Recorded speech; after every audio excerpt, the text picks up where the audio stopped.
Yo,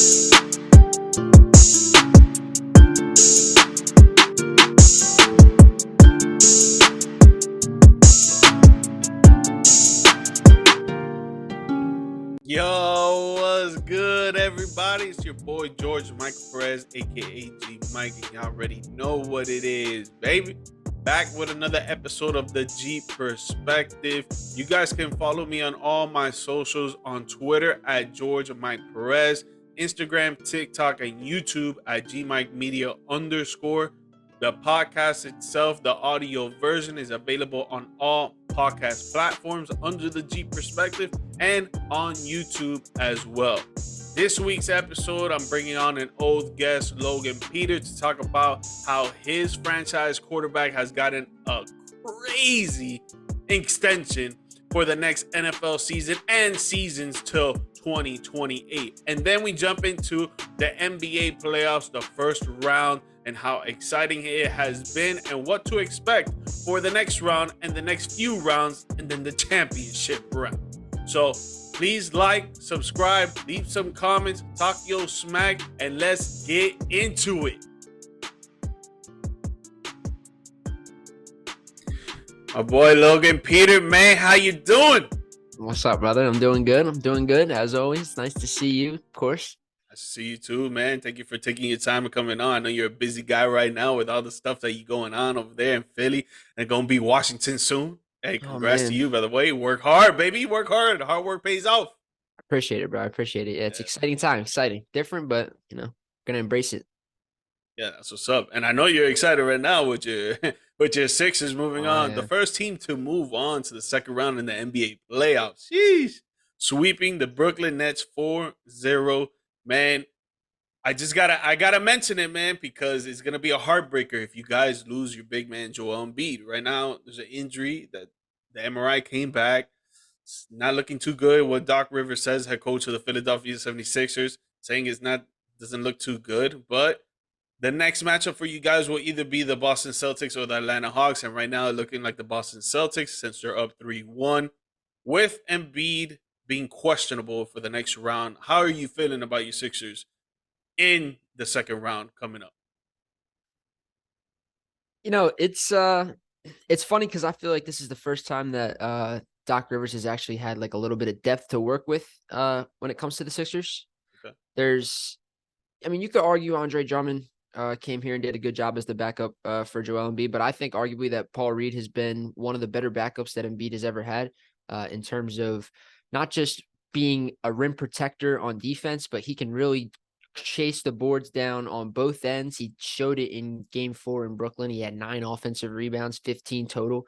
He was a menace down there. PJ Tucker's another guy that they never had that I think it makes massive you know him very well. He makes a massive dividends for your team when you need somebody to just have that dog mentality and have somebody that is constantly always in that face on defense and always making sure that there's nobody's getting easy shots up like ever. And it's contagious. Like everybody wants to kind of play that way once you see a guy kind of, replicating the best type of defense that you can see in the league. So I don't know. I think at the end of the day, you need Embiid to win the championship. It's without a doubt. And they can't even, it's been tough to get over the Boston hump for them, even with Joe. So without him, it's going to be difficult. Like, don't get me wrong. But I also know that over the years, Doc Rivers has done a lot of, I'll say fibbing when it comes to talking to the media about things. And not to say that Embiid's injury isn't serious, because I think at the end of the day, there definitely is something bothering him or else he would be playing. But I also do think that you'll see Embiid ready, if not by game 1, for sure by 2 and beyond that. Yeah. For sure, you guys need Embiid, like how you're saying, 100%. He's I would say the MVP this year. Other people would say Jokic, but if I had a vote, I would definitely vote him. I know you would as well. I would think that he would be the MVP. So if you don't have the MVP out there playing for you, it's going to be a lot of misconceptions going on the court when it comes to what plays to run, who's going to step up. Like, for example, Tyrese Maxey right now, he probably could be the number 1 scorer on your team if Joel Embiid is out. he's going to probably have to be taking at least 5 to 10 more field goal attempts a game. Even Tobias Harris, last game, he was coming out aggressive in the first half. And even in the second half, towards the fourth quarter and towards the end of the game, he was being kind of aggressive too. But the other dude that kind of worry about is James Harden, because you think that all right, Joel Embiid's out. James Harden's going to step up, be that scoring threat that he was years ago, that he can bring it back, this and that, but he hasn't been showing us that. And is it something that you guys are worried about if he's not showing up to score, or do you want him to be more of the pass first point guard and try to get Tyrese Maxey there to be the number one scoring option? I think for sure it's worrisome because, I mean, you just look at the tenure that Harden's had so far with the Sixers. It's at times when, especially not in the postseason, at times he can go to a different level, and he has done that. And he's shown flashes of Houston Harden, and he's shown flashes of what he did with Brooklyn as well. But for some reason, I mean, and he's always kind of done. I mean, when Houston, he had a couple of years in the postseason that was well, or that he played well in. But I mean, the past couple of years, when he gets to the postseason, it's kind of like, well, where did James Harden go? Like Yeah. he went. I mean, he was close to at least 4 for 12 or 13 shooting game 4. I know he didn't have the best performance shooting game 3. He shot it well game 1, but besides that, I don't really look. The problem with James Harden is there's so much other things that he can actually do so much better now than scoring. Like, I think he can pass the ball so much better now and read defenses better. Like the 2-man game he was doing with Paul Reed in game 4 it's great. Like Paul Reed just does simple things, moving off ball screens, things of that nature, and he gets wide open looks. So I would want Maxey being the number 1. I really would. And I would want Tobias Harris to be more aggressive as long as Embiid's out. But obviously you always want the big man in there, and that's who at the end of the day needs to be there for them to win. Like, yeah, there's no reason to even talk about the Sixers if Embiid's out, because at the end of the day, either Boston or a healthy Giannis, because you don't know what he's bringing right now either, but a healthy Bucks or Celtics roster would probably dismantle an Embiidless Sixers, regardless of if Harden, Maxey, or Toby, or even any of the bench guys just magically go crazy. I don't know. It would just be tough for me to see them beating a Tatum Brown duo or a Giannis Middleton Holiday. I don't know. It just, to me, if 21's not there, you really don't got a shot. Yes, but let's speak on the best case scenario for you guys. Let's say Okay. 21 comes back, it's all good. Doc Rivers just making these rumors up because he just wants to make them up. So he comes back and he's playing healthy. You guys play. Now, this is not the best case scenario. Obviously, the best case scenario for you guys would be the Atlanta Hawks next. But we're gonna go reality here, and we're gonna say the Boston Celtics are moving on to the next round, hypothetically speaking. So you guys face the Celtics, healthy Embiid. How do you think it's going to play out? It's going to be a dogfight. I mean, both teams. I mean, Boston has had their number over the past couple of years and throughout Embiid's tenure, really. But that's not to say that switch can't change like that. Just considering the fact that Embiid's been playing the level that he's been at, and Toby, Maxey, and Harden. Again, if James Harden can shoot it well, which like if he could shoot the ball like he did in game 1 of this series throughout the entirety of a series, that's like a wild card that you could pull in or pull out. Like you don't know. Like that's something that could be in the deck or might not be. And if it is, I think they have a really good chance of beating the Celtics if Embiid stays in there, because you know what he's going to do. He's going to get his, unless they pull something like Brooklyn did, where in game 3 they really just harassed him. Like it was just a lot of 3 guys all over him and trying to make sure that he can't shoot at all and just couldn't really control the ball. And I don't want to say that's why he got hurt, but a lot of people I saw on like social media talking about like he's falling a lot and like this isn't good for the league, blah, blah, blah. Like he was taught to fall because of the injuries that he's had throughout his career. I mean, obviously the foot injury in college and everything. He's a big dude. And I'm not as tall as him, but most guys in the NBA are around my height, and when they're jumping that high and coming down on their legs, like it's not fun. It doesn't feel good. So I can see why he falls and does all these things. So to me, it's kind of confusing how he got hurt, but because he's been doing it all year. Like if you've been watching the Sixers throughout the year, like this is just how he plays. He falls a lot because he doesn't want to add those nagging little injuries to his body, which I mean, as a Sixers fan, you can appreciate because of how much time he missed before these last couple of years. So Yeah, and obviously we're not professionals that are working alongside these NBA players and stuff, but like just having common sense, if you're a big dude like that, you're gonna be taught to fall because if you're coming down on one of your legs or both legs sometimes and you try to catch yourself and stay up and you never know, you might twist your knee a little bit, your ankle might get twisted, a ligament might shift out of place. So when you fall, it's better for your body because you're putting all your weight on letting yourself go. And yeah, maybe you get a hip bone or a butt bone or something like that. Like it's gonna really sting and be a bruise, but that's way better than tearing a ligament or something like that. So I feel like that that whole thing of fans on social media saying, "Oh, why does he fall so much?" This and that.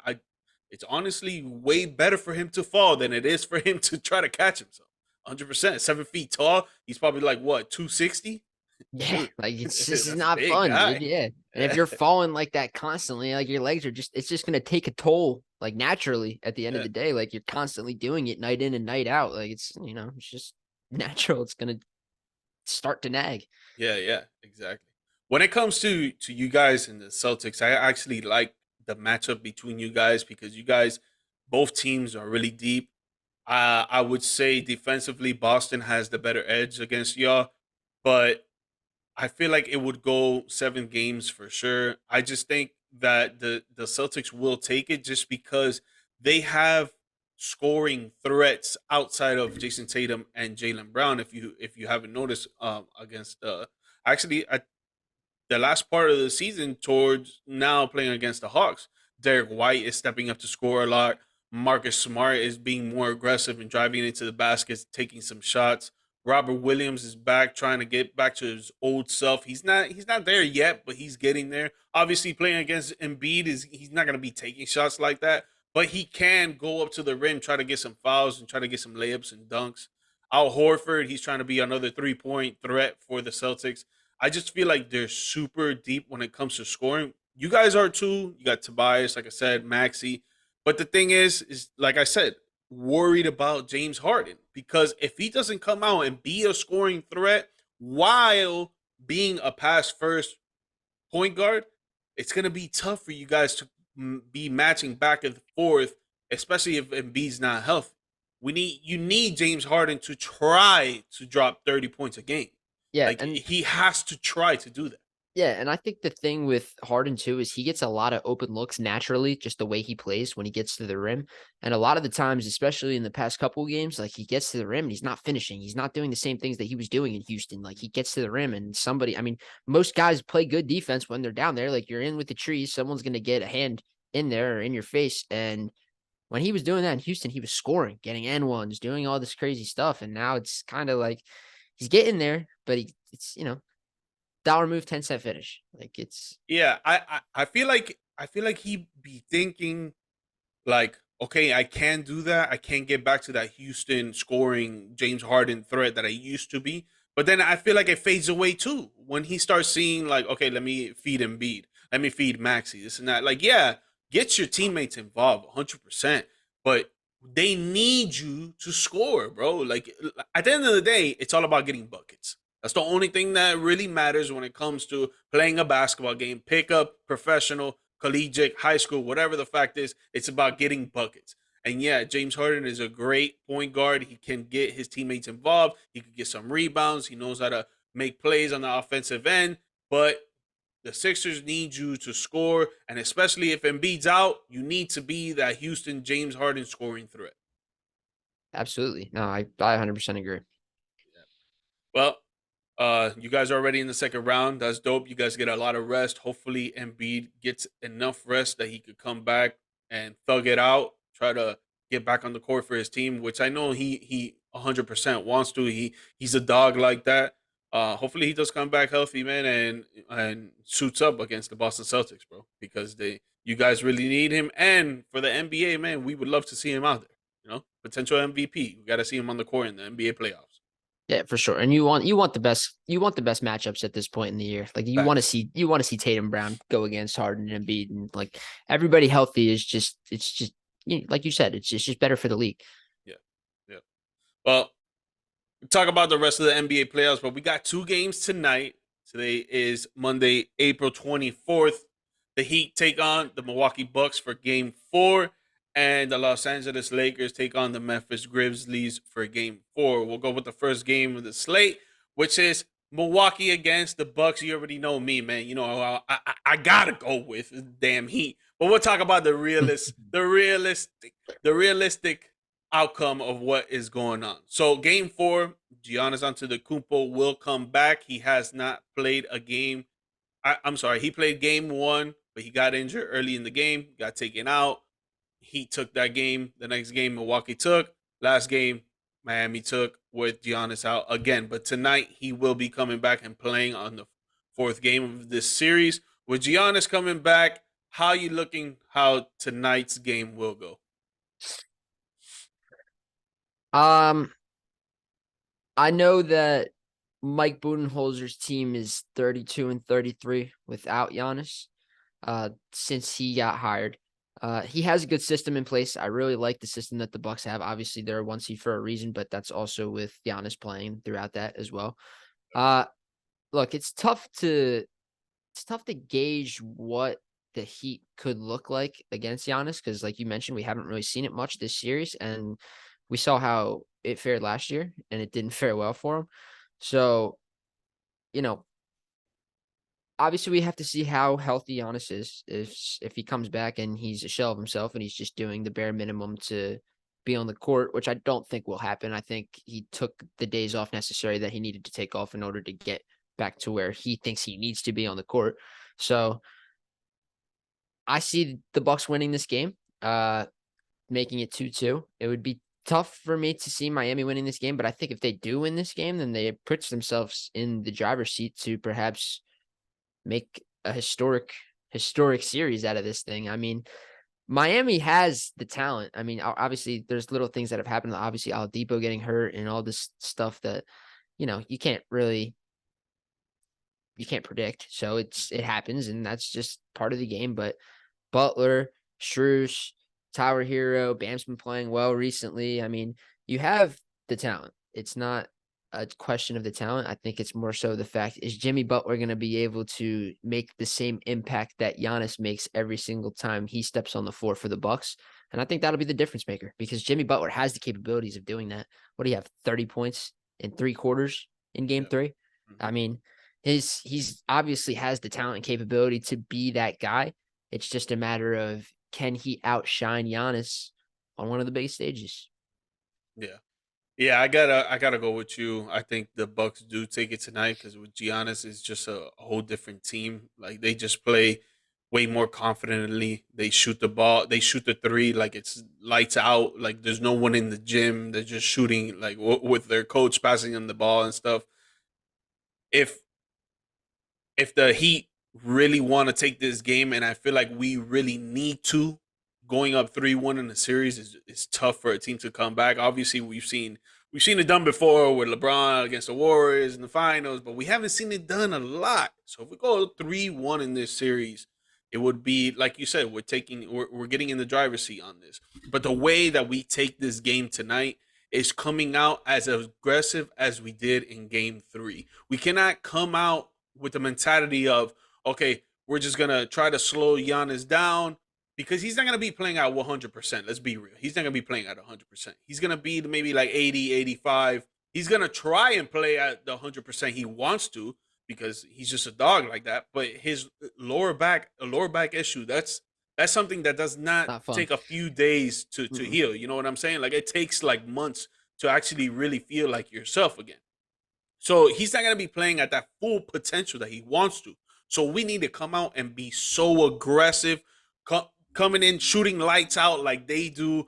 We cannot have no room for errors, and especially with our turnovers, because with Giannis on the court, I don't know what the hell it is, but our turnovers go through the roof, and it's just like we It's the have Giannis to. effect. Yeah, literally, literally. Giannis effect is a new trademark for him. Because goddamn, man, we need to minimize those turnovers like to 2 to 3 in the first half. Because if we go over 5 turnovers in the first half, they're gonna take off on us, man. They got Drew Holiday, he's a dog as well. He can go up and down the court, score whenever he feels like it, like he did last game and the game before. But this game, I think he'll take a little step back, but still, he could score at will. Chris Middleton, mid-range assassin.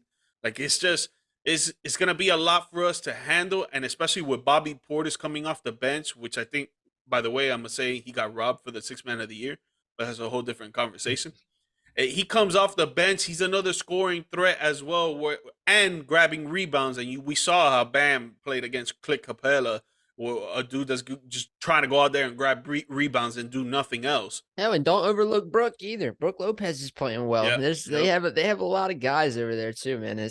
I mean, Wesley Matthews, like it's the type of thing with the Bucks too. Is like it's interesting with them because obviously they're amazing with Giannis in the lineup. Like it's just kind of set in stone that when he is playing, then they're going to be a title contender. And even without them, it's interesting to see how different this series has gone in comparison to last year. Because obviously the teams are a little bit different, but they're not.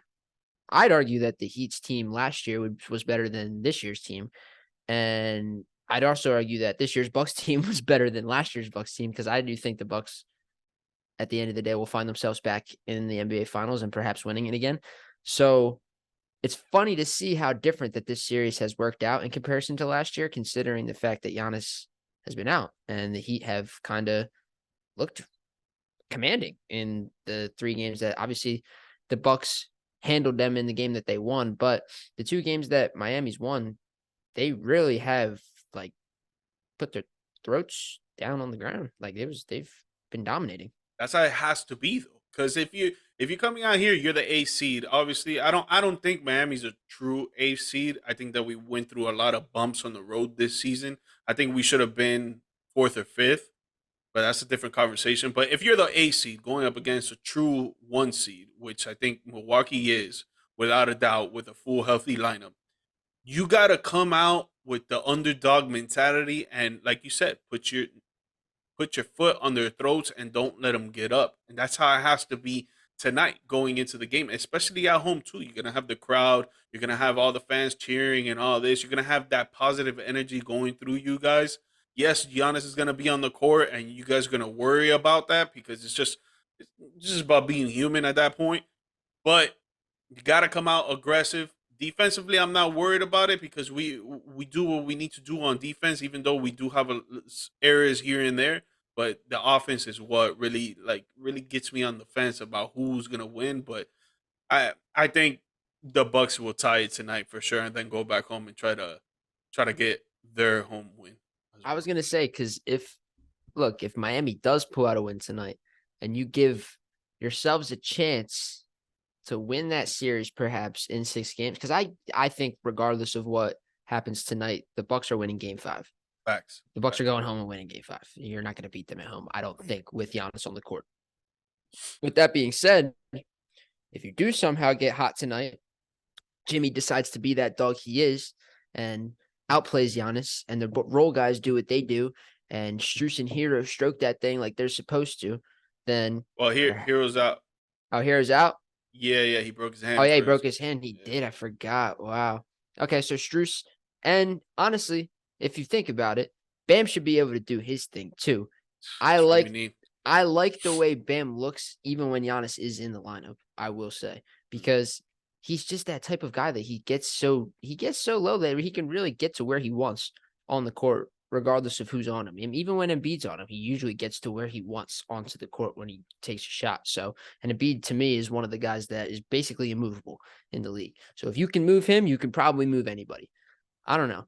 Jimmy Butler needs to be that guy. Like I said, Yeah. there's really nobody. There's nothing else that in my head could make this series sway more than Jimmy Butler.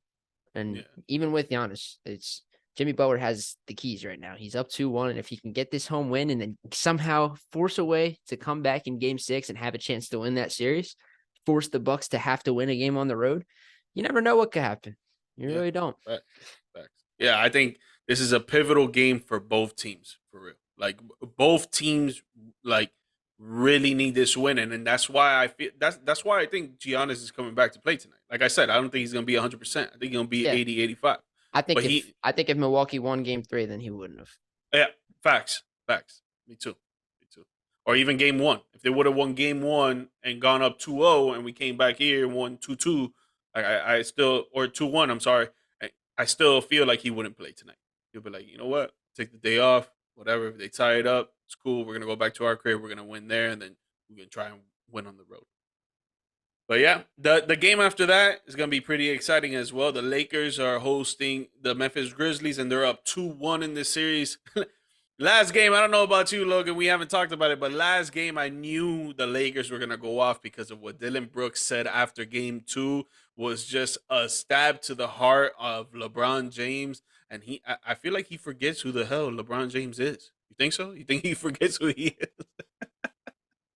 It's just, man, I was like, bro, the Lakers are gonna come out hot. They're gonna come out ready to play. Memphis is an unexperienced team compared to the players that the Lakers have. Um, man, when they came out 18-2, and then at 35-9 to end the 30, first. yep, 35-9 to end the first quarter, I was like, yeah, this is game already, bro. Yeah, like pack it up, halftime, everybody leave early, you know. But this game, I'm gonna just go off and say what I'm gonna say before I ask you. I think Memphis takes this game because I feel like whenever they lose, they get this like roaring energy that just gives them so much confidence and don't care who's in the arena watching them. They're playing like if it's their first time playing in the NBA, they're super excited, going out there firing on all cylinders. And now with the Lakers up 2-1 and how they played last game, I think they are going to be fired up for this game 100%. I don't think that's going to go away. I just think Memphis is going to have that edge on them that they're just going to come out and win by like 10 points at the end of the game. Yeah, I mean, this series is super intriguing to me. Obviously, Yeah. I to be honest, I think there's only one series that's that's been more entertaining than this series, and that's been the Kings Warriors series. And Facts. I think we'll get into that a little bit later. But the off court stuff really to me has been like, I mean, the best part about this series. Obviously, you get to see what Dylan Brooks said about how, I don't respect anybody until they drop 40 on me. LeBron's old. I mean, why would you even like think to say something like that? I just don't understand. Oh, Like, I get you man. want to be this guy that has this mantra about him and stuff like that, but to me, it just doesn't make any sense why you'd want to. Why would you want to poke that out of any bear? That one, the goat, the one the best player of all time. That's who you want to provoke in the midst of a run where he wants to basically submit his legacy as the greatest of all time. If he takes the Lakers as a 7 seed and turns them into a champion this year, I mean, who can deny that this guy isn't the best player the sport has ever seen? Like, it's impossible. You can't deny it. It's crazy. Yeah. But again, Dylan Brooks, I don't understand because you have a good team around you, John Morant, Des Bane. I mean, Morant coming back has been big for, I just think, their psyche in general because he's so electrifying and he does all these things on the court that not many people can do. I like the way Desmond Bane's playing. He's been playing super good, and he's one of those guys that he doesn't. I mean, I don't want to say he doesn't talk much because he does sometimes jaw a little bit, but he's nothing like Dylan Brooks, where he's not. He doesn't have to be the center of attention. He doesn't really care to be. And to be honest, I think the most intriguing matchup that this series has held has been between the two big men. Jaren Jackson Jr. and Anthony Davis have been battling down low all series, and it's fun to watch because those two are both. I mean, Jaren Jackson coming off Defensive Player of the Year, and you have AD, who, again, another one of those guys who wants to submit their legacy in terms of being a dominant big man in this league. He's done it for the better half of 5 to 6 years now, and he wants to continue to do so. I mean, he's been playing in the league for a while, and they got the bubble ring. I think LeBron wants to settle this thing once and for all and submit that he is the greatest of all time. And I'll tell you what, I'm not going to be the one to bet against him because Negative. I'm a betting guy. I do my thing every a day, little bit, every day. but yeah, but you you like Memphis tonight, and I tend to agree with you, but they won't be on my slips. No, no, no. And I'll tell you what, LeBron James had a quiet night because he didn't really need to have a loud night, and he still finished with 25 points. I'll tell you what, if they need him down the stretch tonight, you might look at 40 on their dome with 3 to 4 threes made. Like, I would not be shocked if LeBron had one of those LeBron type nights. Like, it's just coming, and I can feel it. And kind of because Dylan Brooks. I mean, you're dumb for that, man. I mean, that's just silly. I don't understand that. No, and he saved himself too because they asked him after game 3, "Oh, what are your comments about this and that?" And he's like, "Oh, I have no comments. I'm not gonna speak." He's smart. He was smart not to speak, bro. I'm sure somebody probably said something to him. Well, I saw LeBron said something to him on the court. I saw LeBron said something to him on the court before the game. I want to say I saw like the closed captioning of what they actually said. Somebody put it on Twitter, but I can't remember exactly what it was. But he basically just told him you're making a fool out of yourself because you're provoking someone that just can't be provoked. And I don't know. I really, like I said, there's only one more series that I like more than that one, and it's the Kings Warriors. But go ahead, go into it. All right, yeah, I've been staying up late to watch both these series, to be honest, because they both are. They're both fire. Yeah, they've been fun to watch. The Kings and Warriors played yesterday afternoon, and dude, Golden State looked great. What a game! Yeah, they looked great the entire game, right? But Sacramento just they don't quit. Always hang around. They always hang around, and it's. I don't know if it's obviously you have the De'Aaron Fox Clutch Player of the Year. He's someone that is turning into a budding superstar in this league. He's kind of turning heads, and I kind of expected the postseason to be that platform for him to kind of take that extra step up and say, yeah, there's finally another superstar here in Sacramento. Like we're the Kings are back. Like it's like the beam, right?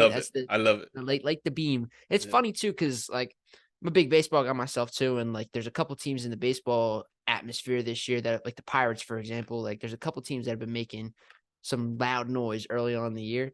I love seeing these teams that haven't been good for a while just kind of make that little bit rise a little bit. Yeah, it's good. It's good for any league, really. Yeah, dude, it's great. And Sacramento, honestly, they're right around. I mean, it's basically North California, but I guess they are kind of central too. It's a big state. They're right around like San Jose and San Francisco. Like the Warriors and the Kings they're close. Like that is not a far drive. I don't believe. I don't think it cannot be more than 3 hours, that drive. Like it is a close, tight. It's a tight war. Like this I think the rivalry that they care about a lot. Like this is something that both of these franchises, although it hasn't been a rivalry that hasn't been, I guess it's been a dormant rivalry, we'll say, for a while because of how the Kings have played. And even the Warriors were pretty bad for a while until Steph and Clay and all these guys showed up. But, I mean, it's just so fun. You're basically watching De'Aaron Fox go toe-to-toe with the Splash Brothers every single time they're out there. And the end of that game yesterday was great. Harrison Barnes has a chance to finish it against his former team. He just had too much on it. Hit that back. Oh my God. Imagine how good that would have felt for him, considering the fact that he wanted the max from the Warriors, and they were like, "No, dude, we ain't giving it to you." After 2016 too, he had a shot like that he missed, and the Cavaliers won. Yeah. Oh, I mean, what a game! It's crazy. It's been super fun, and like I said, I think the magnitude of how this has been like a rivalry throughout the years in the NBA, and now it's back on the biggest stage in the playoffs, and they're both Golden State coming off of winning, and the Kings coming back, and the Kings did the 3. You'd think, obviously, like, the Warriors are the 3 seed in this year's, huh? It's like, no, it's the Kings. Like, it's crazy. Like, it's just crazy how this year's worked out. Like, it's wild. It's just, this one has been just so fun to watch. I love this series. Yeah, I love it too, man. And mad props to De'Aaron Fox, Malik Monk. Like, they're coming out with so much energy in the way that they're playing, man. I just love to see it, bro. Like, they're not backing down, like you said. They don't go away. They're making sure that they're staying within reach in every single game in this series, man. And it just really sucks because I wish Sacramento would have played like Minnesota first, or like maybe even Memphis first. Like, cause like I would love to like root for them to go on to the next series. It's just that I'm not a huge Golden State fan. I just know that with all that experience, all those finals that they have won in the past few years, Steph being a two-time MVP, Clay being like seven-time All-Star, whatever the hell the case is, Jeremiah Green being two times Defensive Player of the Year, like they know how to win. So if you're going up against an unexperienced Sacramento team that hasn't been in the playoffs for 20 seasons, I don't expect them to move on to the next round, bro. And I've talked about this with my boys. Like I see this game going to game 7 and Sacramento has the upper hand because they're at home, but I just feel like Golden State, they know how to win. They know how to pull out a win no matter what, and that's what's going to happen in game 7. If it goes to game 7, which I do, again, I believe it will. And it just sucks to see for, a rising superstar, the De'Aaron Fox. Like I would love to see them move on, but going up against Golden State in the first round, I know Golden State is not good on the road, but dude, being a championship team, like recent champion, like dude, it's tough to count the Golden State Warriors out, bro. Dude, and it just shows the depth of where the league has come. Like, think of those years where you constantly kind of knew, like in the NBA, it was like, all right, it's gonna be Cavs Warriors. Yeah, Before the season even started, it was like a 3 to 4 year span where you were like, well, there's 3 or 4 teams that can maybe compete against the Warriors in the West, and then there's maybe 2 teams in the East that are competing with LeBron's Cavs, and most likely they're both going to meet in the finals again. And it happened for the longest time. four And now you years. look at the league, and you're like, wow, the team that won the championship last year probably had a pretty good year. Not great, obviously, to their standards, but a pretty good year in terms of the average NBA team standards. And you're looking at the Kings, who had a great year for their standards, probably the best year they've had, like you mentioned, in about 20 years. And they're present for that. You get the reigning NBA champions in the first round. Good luck. And it's just like, wow, like the depth of the West and even the depth of the East. Like the NBA has come a very long way from just in 4 to 5 years, where it's just you're excited to watch the first round matchups in comparison to just the Western Conference and Eastern Conference finals and up. Like, to me, it's just made the league that much more exciting for the average fan, someone that isn't constantly a diehard NBA fan, and it makes just everything go better for Adam Silver because it's just more revenue, more teams, more cities like Sacramento are now like Cleveland has another great team where it's like they were anytime LeBron wasn't a Cavalier, the Cavaliers were terrible for the longest time. And now Donovan Mitchell shows up and they have a good team. Obviously, they're down 3-1 to the Knicks because Knicks are playing really, really good. Hey, But that's crazy. I didn't. I would not. I thought they were gonna tie it up yesterday, bro. Honestly, I thought they were gonna tie it up, but I, I expected Donovan Mitchell to come out and try yeah, to me too. showcase who he was. He had 9 points at halftime. I was like, wow, like that ain't doing much for your team. Nah, And they were it's only not. down. They were only down like 8 points at halftime, and he had Well, they 9. came back because they were down like Yeah, 15, yeah, like mid second quarter, and then they came back. But he didn't even do much. It was the other role players on the team, and maybe Darius Garland. I think he had like 6 points to end the second quarter. yeah, yeah. That series is interesting too because I do think that look, obviously the reseeding to me is interesting that they don't do it in NBA because I do know in a couple sports they do the reseeding process where if say the Heat won, they would play the top remaining seed left in the playoffs instead of guaranteeing playing the Knicks or Cavs. So it is interesting to me how the NBA does it like that. And I mean, I kind of like it in a way because you can kind of game plan for who you're going to be playing after the first series. Whereas Mhm. obviously the conference finals, there's only 2 teams left. So whoever's left, that's who you're playing. So I kind of like it, but I don't know, dude.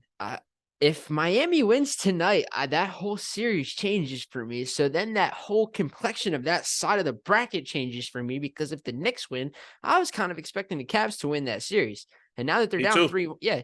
And now that they're down 3-1, I find it difficult for them to see that way back, especially having to walk into the Garden game 6, even if the Cavs do win that game at home, which I do think they will. I think the Knicks will end it in 6 because realistically, it's looked like a madhouse at the Garden, and the Knicks have been playing really well there. So, yeah, man, no, their fans are crazy, crazy, crazy. I think one of the best fans in the NBA for me, really, and I think like second will be Sacramento.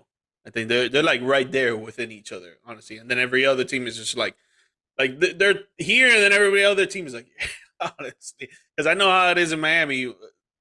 People show up late as hell because in Miami there's so much to do. It's not like, oh damn, the Miami Heat played today. Damn, we got to go to the game. Like if it's Oklahoma City Thunder or something like that, that's not. They're not really having a lot of events going around the city. Miami, there's a lot of things to do, but New York is kind of like Miami. They have a lot of events going around the city, but their fans are like die hard fans. Like when they suck, they still showing up to the game, selling it out. So I like and they did. They sucked for a long time. Yeah, they sucked for a long time. Right now, I mean, they're good right now, but they still haven't done like crazy work. Like this is gonna be this is gonna be their next if they advance, they beat Cleveland, advance the second round. This is gonna be the first time that they advance in like what? I think early 2000s, I think. A while. Yeah, it's been a while. No, not early. I mean, not early. That Carmelo did Carmelo ever advance back then? No, really? No. Oh, so then maybe it has been that while. Wow, yeah, I thought Carmelo maybe had done it. They got to the playoffs with Carmelo, but they lost to us first round. I never won a series. Wow. Yeah. Yeah. So I don't know. Look, I mean, who would have thought that there was a possibility 3 games into both of these series that it could be Heat Knicks? Not me. Crazy rivalry too. I didn't. Crazy. That's what I'm saying, and I didn't think so. So if that did happen, and then it was Sixers Celtics on the other side, that's a whole lot of rivalry going on in the last 4 of the Eastern Conference. Obviously, those are big ifs because Giannis will have something to say about that. But all the other series, I think that's how it's going to work out. So it's going to be interesting seeing all 3 out of possible 4 teams left in the East being the Knicks, Sixers, and Celtics, because all 3 of those teams can't stand each other. And the Knicks, if they do somehow escape the Bucks, if the Bucks beat Miami, Knicks, Sixers, or Knicks, Celtics in the Eastern Conference Finals will be just an electrifying thing to watch. It will be something special for real. Yeah. No, and look at the other side. You got I know. You got Golden State might play the Lakers. Yeah. That's crazy. That's crazy. I love it. The only thing is Denver hasn't, and don't count out Phoenix, man. The Suns are Phoenix something else. Different, yeah. I'll tell you what, Phoenix is going to be. I think Phoenix beats Denver. That's realistically, I think that's what's going to end up happening. I think KD and Book are going to take that series by storm. Jokic is great. Don't get me wrong. Michael Porter went crazy. He had a great game last night, trying to even come back and sweep Minnesota. But 12-point fucking turnaround in the last minute and a half. Yeah, and I think Porter had 9 of them. Like he was, he had like cashing out. Yep, he was cashing out at the end of that game. Like they have a great team. Don't get me wrong, but the pedigree that the Suns possess right now is something scary. Listen, that's who I think is coming out of. That's who I think is coming out of the West, and I think props to Russell Westbrook. Like clap it up for Russ because that man has been playing outstanding to try and keep the Clippers. And that conversation me and you had back in class, remember that? Oh, and you know what's crazy? Yeah, and you know what's crazy about that too, right? Like Russ got cut by the Lakers this year, right? Obviously, he's gone through adversity throughout this year. He goes back to LA and decides, you know what? I'm gonna help this team. And Paul George advocated for him and was like, yo, he's gonna be a difference maker for us. Like, you watch. And boy, has he been. Like, he's done everything for him. And he's done stuff for them that they haven't had in a minute. He dropped 39 last game, I think. That's what I'm saying. And to me, it's more important to have someone like that can constantly be a threat than anything else. Like he's just been that guy for them. It's been something. No, it's been incredible. And I just hate how Kawhi's not playing, PG's not playing, because if they're playing, I think this series right now would be like neck and neck. With them out, Phoenix is just their defense is not nowhere to be seen. And then you got the bench players, Terrence Mann, um, Norman Powell has been good. He dropped 42 one Norman Powell's game. been good. He has Yeah. been good. I He think he has has to been be good. more consistent, but he still has been good. But you got one dude coming off the bench who's going to score like that. And who else is going to come off the bench and score? Yeah. Nobody. And So, it's terrible too because you hear all this stuff about Kawhi, and I hope that he's missing time because of the injury. Because I don't know if you got the report that what's been going on with him, right and knee it's not or right well, ankle. not even injury terms. He's been going through personal things that Oh, yeah, yeah, yeah. Yep. yeah, that I think may be affecting uh his availability process as well. And if it is, you have to respect that, I think. But it's tough. It's tough, man. Like it's tough to see you're paying PG and Kawhi combined close to $90 million, and neither of them are there when it matters most. Like these are the times where you want both these guys constantly on the floor playing 30 plus minutes. Like Need them. Kawhi load managed throughout the year for this exact reason to make sure that he had the necessary health to be able to be an impact player down the stretch. And he hasn't been that. He hasn't been that since the last year in Toronto, or the only year in Toronto. Imagine being a Raptors fan. Like you got the only year that Kawhi Leonard has been healthy enough to be that guy from start to finish. And it's crazy because it put the Clippers in a trance to be able to let him basically run the franchise. I want Paul George. I want this. I want that. And then I'll come and be a Clipper. Mm-hmm. But I won't be there when it matters most. And like, it's just so hard to be a Clippers fan and think about that aspect of it, that you either can't stay healthy or just there's other things that have constantly made it impossible for you guys to win because you don't have everyone together ever. Mm-hmm. Yeah, man. And I'm kind of to an extent, I a Clippers fan because I became like a good fan of theirs when CP3 was there in Lob City and all that. Like I would love to watch their games when they go neck and neck with the Warriors before the Warriors came up. They went to the Western Conference Finals. Mm, did they? Did they go to the Western Conference I'm Finals? pretty sure I they don't know. did. I I'm think they pretty sure went they did. once. I think they went Are once. they maybe lost to Houston in 7 to before they got there?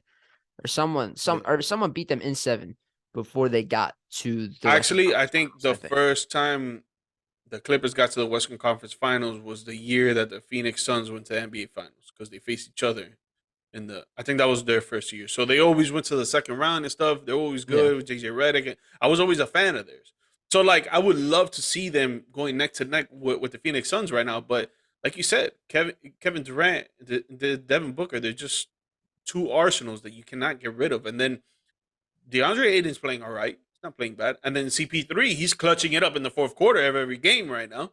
Like he's doing what he needs to do. He doesn't want to shoot and stuff. He's gonna give it to the shooters so they can make points. He's just gonna run the floor and play great defense. But in the fourth quarter, if they need him, he's gonna show up, and that's what's been going on. That's why they're up 3-1 right now. And I'm with you. I picked them to go all the way. I just don't like the fact that their bench is not deep enough. They do have a Kuje, if I pronounce it right, Kuje coming off the bench, and he's been doing work. Like he's been like a pest on both sides of the ball, And but I feel like they just need like two more pieces to actually help them out to try to win an NBA Finals.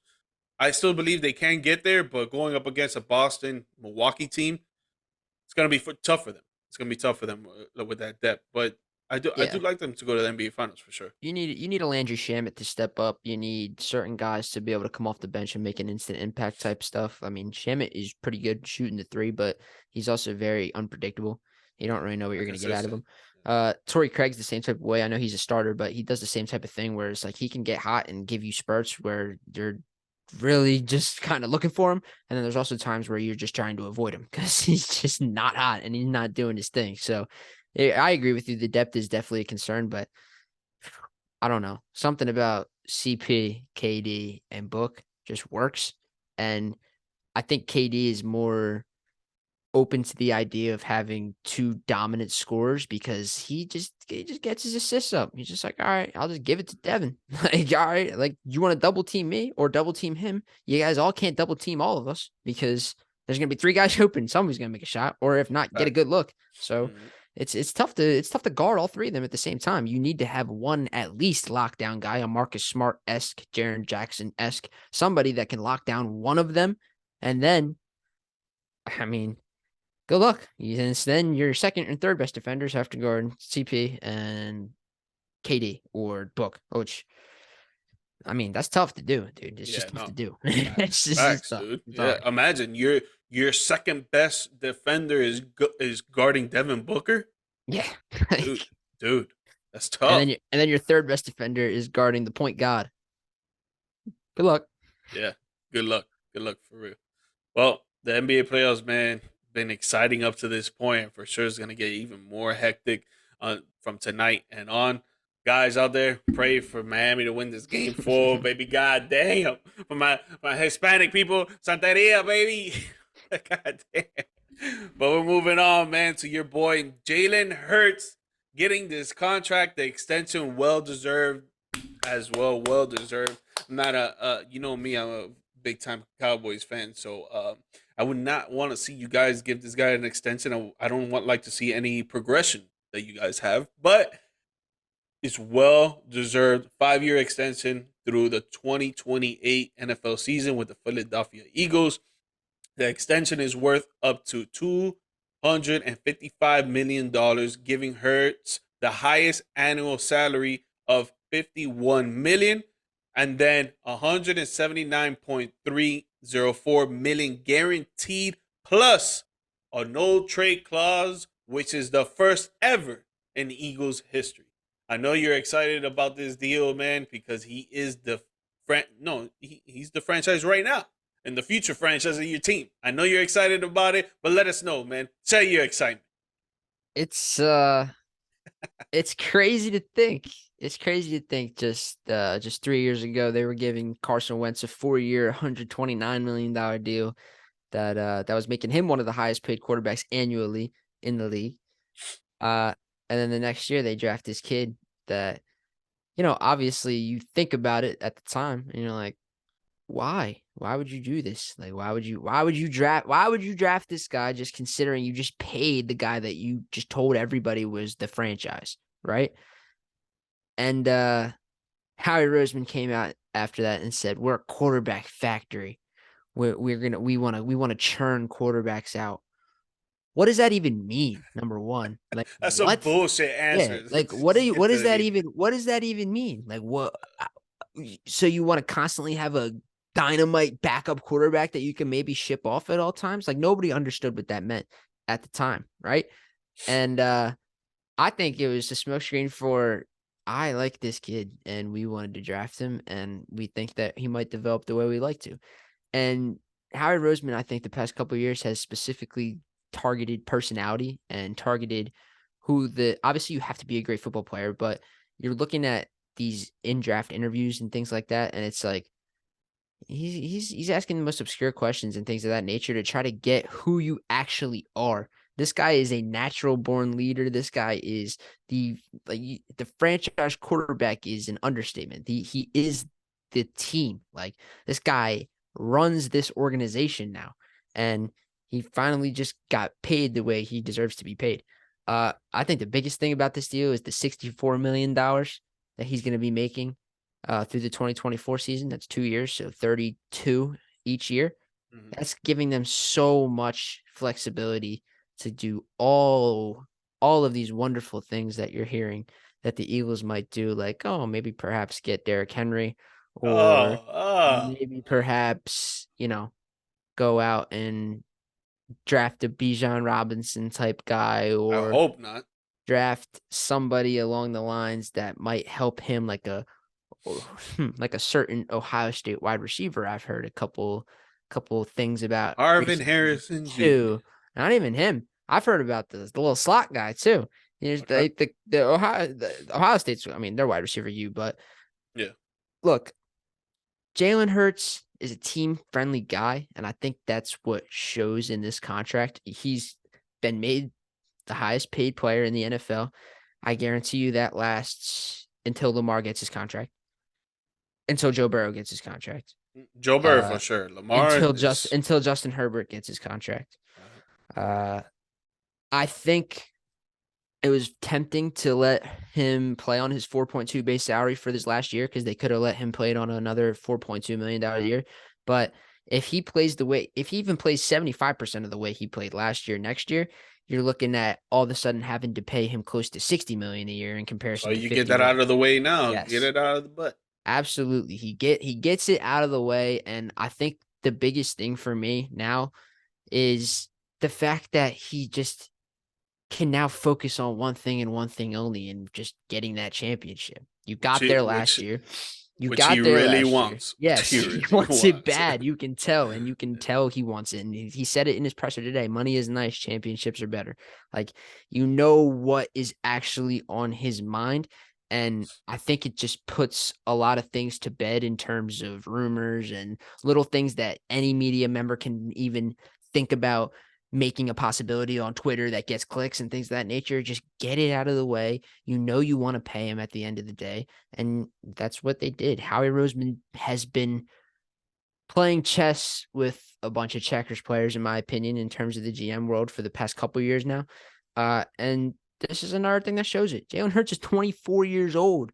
They locked him up for the next 5 years. He will be 29 or 30 when this ends.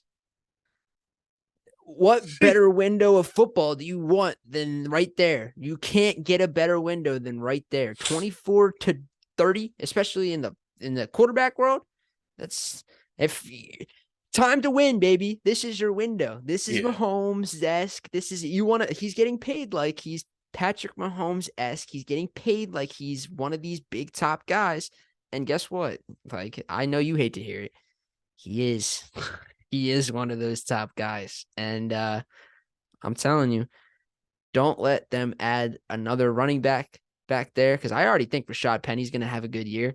But you put King Henry back there, or you put Bijan back there, or you put, to be honest, if you add any first-round talent weapon to that offense that could slot. The only other option would be slot wide receiver. Quez Watkins wasn't that guy last year, and I think if there was an upgrade at that position, I think they would take it in the draft coming on Thursday.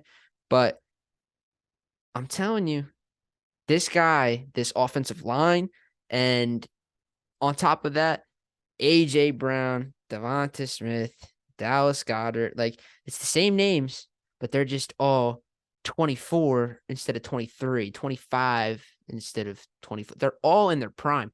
This is the thing that's scary about this team.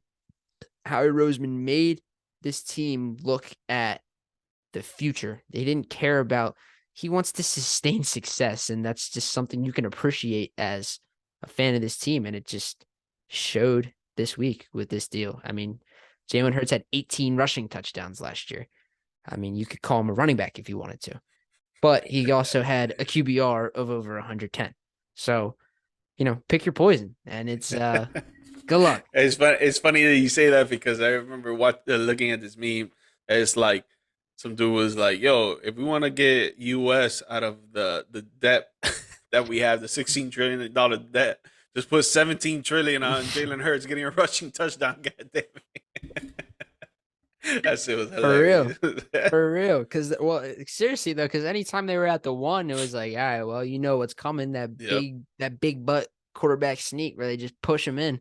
And the NFL tried killing it this year. They tried killing it. I don't like that, dude. Like, not. Why would you? Why are you gonna kill someone that's successful? Yeah, bro. You just mad that every other team can't do that because they don't have an electrifying quarterback like you do, and an offense that can actually like push him in and get him in the end zone. No, don't do that, man. It's just the other teams got to get better. That's it. Yeah, exactly. And there was teams that stopped it too. Dallas stopped it a couple times on Thanksgiving. Gardner Minshew was in, but teams can stop stop it. but it's Like it's different not with something. Jalen Hurts. It's Yeah, different. it's definitely different. Yeah, but I'm saying at the end of the day, like it's definitely like it's not impossible. Like No, it's it's not. possible to stop. You No, just no, got to you do just it. And guess yeah, what? exactly. You all can do it too. Like it's the same thing. Like I agree with you 100%, dude. Like, Yeah, you can't outlaw no, a play specifically that's because weak. a That's couple weak. certain teams can do it well. Like Baltimore does it well too. They do it every time.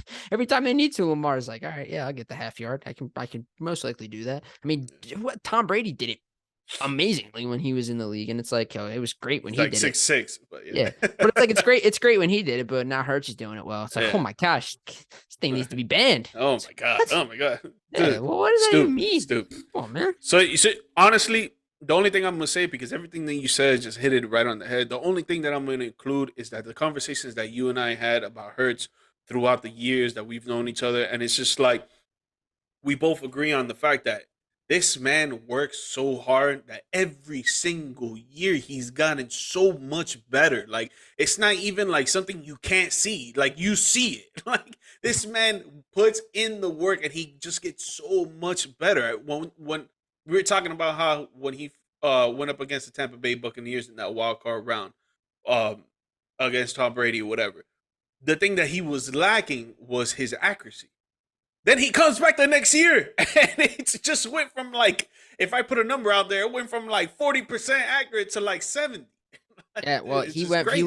he went from like around like a 55% completion percentage to like 73. Yeah, Like you it was see, like a it was 73% up there, completion bro. percentage in the pocket too. Yeah, Like not even when he was running around, which is probably when he's most dangerous. When he's outside the pocket, good luck, because he's either gonna run or he's either gonna dart someone into a tight window. Like he does it so well now, especially on the run, where it's like you have to contain him in the pocket. And now he's getting good in the pocket. So it's like, oh God, how do you stop this guy with the weapons around him? It's like it's hard, dude. It's tough to stop this team.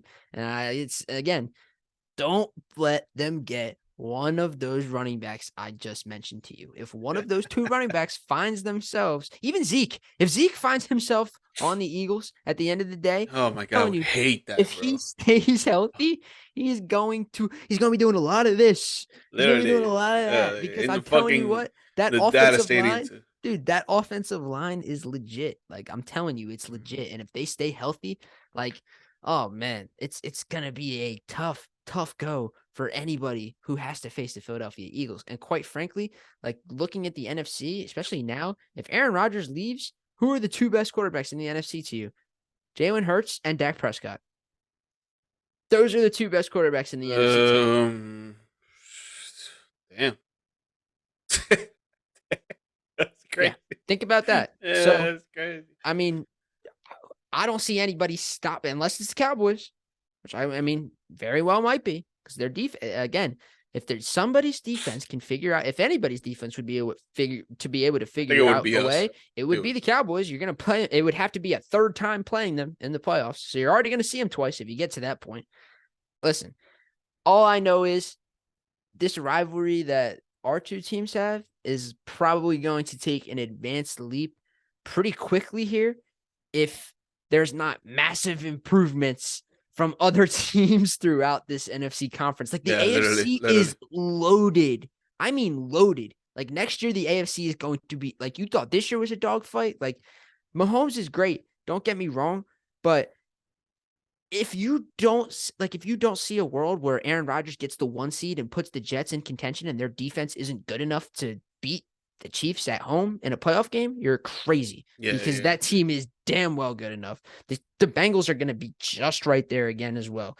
The Bills are going to be right there as I well. think the Broncos are gonna come The back and have a Broncos better year, probably bro. will Way have a better great year. yes, Yeah, exactly. The Broncos will probably have an outstanding year in comparison to the year they had last year. And I yeah. still believe in Facts. Russell Wilson. I Me really too. do Me still too. I believe in think he Russell just needs a Wilson. bounce back. I Yes. think he needs a bounce back. It's so hard. It's so hard to just turn your back on a quarterback that, has proven so much throughout his career. So just because he had one bad year, and it's like bad years happen, and he probably went through a lot in his life and things of that nature. And like, life happens. Like, and like I guess that's hard for some people to comprehend, but for like it's like that happens. Like life takes over sometimes, and that I think that's kind of what happened with Russell Wilson a little bit. You hear all of his teammates constantly in his corner. You hear Jerry Jeudy constantly in his corner. Like it's like, all right, if the inside and all the people that he constantly is around is still believing in this guy, why shouldn't I? I don't know. No, So and I think it was the coaching at the beginning of the yeah, season and throughout the whole season. Really, now yeah. you got a Hall of Fame head coach in Sean Payton. Sheesh. Come on, man. Come on, man. Absolutely, dude. Yeah. Absolutely. And look, I don't even want to count out the Jags. The Jags are a team that Yeah. intrigues the shit out of me, I dude. just think they need better defense, but They yeah. do. They do. They do need a better defense, and I think their line will get better via the draft and via free agency. But, dude, I'll tell you what. I mean, or I shouldn't say free agency. I think they'll probably make moves leading up to the season though that'll put them in a position that'll have a better defense I think in than the I just. draft. I'm thinking in the draft, Well, of they'll course the probably draft, trade. yeah, but I They'll think yeah, trade. exactly. I think they're gonna throw themselves in contention for one of those guys that are on the trade block. But Jacksonville is a team that intrigues me because at the end of the day, like Trevor Lawrence is another guy that is like, there's so many quarterbacks in the AFC that you're just like, wow, like football this year is going to be something, like especially on that side. But I look at our side Weak. and I look down the list and I'm like I'd have to like go like that because I'm like, that's it? Like, really? Kirk Cousins? Like Danny Dimes? I mean, Desmond Ritter? I don't know. Like CJ Stroud, probably. I mean, there'll probably be a couple rookies that come in and maybe start, but Derek Carr, that's the third best in my opinion. He's the third best quarterback and he was like the 10th best last year in the AFC. Yeah, yeah. Think about that. Yeah, no. It's literally wide open for our two teams to just go to the Super Bowl. For real. For real. And I damn well think if the man that we were just talking about that just got the $255 million payday, if he gets there again, I don't think he makes the same mistake twice. Not in a row. So you think if they get back this year to the Super Bowl, you think no matter who they play, Mahomes, Yeah. I throw up three best: Mahomes, Rodgers, Herbert. You think that he wins no matter Yeah. what? Yeah, I do. I think the only way that he doesn't is if he faces Kansas City again. I think that's the one team that to me still could possibly have his number. I think if he faces any other team in the Super Bowl, he already faced his toughest challenge. I think Patrick I don't Mahomes, even think they have his number. Sorry to cut you out. not even yeah, sorry, not even have they, not even have his what number. you guys did differently in the second half compared to the first is that you guys didn't run the ball. Like and that should piss me off. I was like, dude, you guys were running it down their throats, and now you choose to pass the ball. Okay, I get it. You got to mix it out, but don't leave what's getting you damn. I mean, they did a lot of things wrong in that game too, especially on the defensive side, more than anything. And they, like you said, Mahomes was just on the field too long throughout that game. I shouldn't say that they have their number. You're right. That's probably the wrong way to put it. I think it's more so. I think just when Hurts to me is the type of guy so where he just doesn't make the same mistakes twice. Like he does something I don't see it either. Yeah, he does something and it's kind of like, all right, well, I see what went wrong. There's a couple things that obviously did go wrong for him. If he doesn't fumble that ball and they return that touchdown, like that game is the Eagles are two-time Super Bowl champions. Like there's little things in that game that I think were once in a blue moon that wouldn't happen again if he got to that stage. And I also think 1 year of having that playoff run under his belt and 1 year of kind of being able to control his own narrative went a long way for him. Because this is the first year, may I remind you, that he had the same offensive coordinator, the same head coach, the same game plan, the same scheme, the same guys to throw to. All this stuff. Like, you thought year one Hurts to Brown was good? Like, just get ready for the encore, baby. Because I'll tell you what, like, that's exactly the former Heisman Trophy winner as your wide receiver too. Like, it's that's your wide receiver too. That's crazy. That's what I'm saying. Like, you have the best offensive line in football, and I'll say it one more time because I know I'm gonna sound like a broken record, and I know we're running out of time. But don't let these guys get one of those running backs, George. Don't do it because Derrick Henry, man. Oh my goodness, could you imagine a read option of Jalen Hurts and Derrick Henry behind that offensive line? Jesus. Number one, even if you figure out which one of them is going to get the ball, good luck stopping them because it's going to be hard to do, even if it's Bijan. Don't let another guy do it. Bijan gets that ball too. And I really do think that on a lesser scale, Rashad Penny, when healthy, will have very good success in this offense, dude. Yeah, he could run like 800 yards. Yes, if he Have like stays healthy, 8 touchdowns. that's just the biggest problem with Rashad Penny is like he can never stay on the field, and Yeah, that's obviously a big issue. That's why of I wouldn't course. mind if one of Derek or Bijan found his way on this team, because I really do think you're going to be like I just said, but I think we're going to be talking about a lot of Cowboys and Eagles as the 1-2 combo in this conference. And the thing is, only one of them can be the 1, and then the other one, they're the 5. They're the 5, the wild card. That's a long, long way from that 1, where you have to go meet that 1 at the top of the tower in their place at the end of the road. It's a big difference, and I think that'll be the only difference between the Cowboys and Eagles this year. Whoever wins the NFC East is going to the Super Bowl, so have fun. It's gonna be exciting. It's gonna be a damn dogfight every single game for sure. It's gonna be dope, man. But we're gonna get out of here, Logan. If you wanna let these fans know where they can watch your stuff, man, or listen to you, because I know you be calling a lot of baseball games out there. So let them know. Let them know. I just need the ESPN app. Need the ESPN app. You got me. I'll be on 960 Washington this summer, doing minor league baseball. So that'll be a good time. And then Logan Peter 9 on all the socials. You can find me on Twitter, Instagram, TikTok, all that good stuff. Doing little stuff, not here and there, not crazy active on the socials, but I might have something in the future planned. So you got your thing. You got your thing going. I love it. Keep grinding, man, dog. Guys, you know you can follow me at GMike Media on Instagram, TikTok, and YouTube. Twitter at George Mike Perez. The podcast, the audio version, is available on all podcast platforms and on YouTube as well.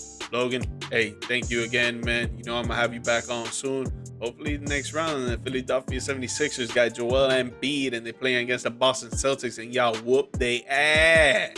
Oh, maybe we'll see. Maybe at the end of that day, we'll even maybe see that Heat Sixers matchup we want. That'll be sick. We're definitely going to the game, 100%. Oh, yeah, you're coming. Yeah, I'll tell you what, you got to come here if that happens. Yeah. Well, if I go over there, I can't wear any Heat stuff. Yes, you can. Yes, you can. It's not like that. Actually, it's not like the Eagles game. Yeah, I'll tell you what. I'll come down there. We'll do both. Yeah, we'll do one. Well, I don't know if I can do that, but How much is like the highest like 300 level that you guys got? How much does it take? The Celtics series is about 150 right now. Yeah, the Nets series was like 75. So I went to game 3 of the Sixers Nets series, and we were up top for. And you went game 1. I meant game 1. Sorry, I meant game 1, not game 3. Game 3 was in Brooklyn. I didn't go to that game. I went to game 1. Yes, and that was 75, I think, something like that. Okay. So it wasn't terrible. But obviously, next series, if JoJo's in there, gonna be a little more, because everybody wants to see that. But yeah, always nice talking to you, brother. Yeah, bro. Hey, you already know, man. Get you back on the pod soon, man. Hey, thank you for your time, and keep grinding, my dog. Keep grinding. Yes, sir.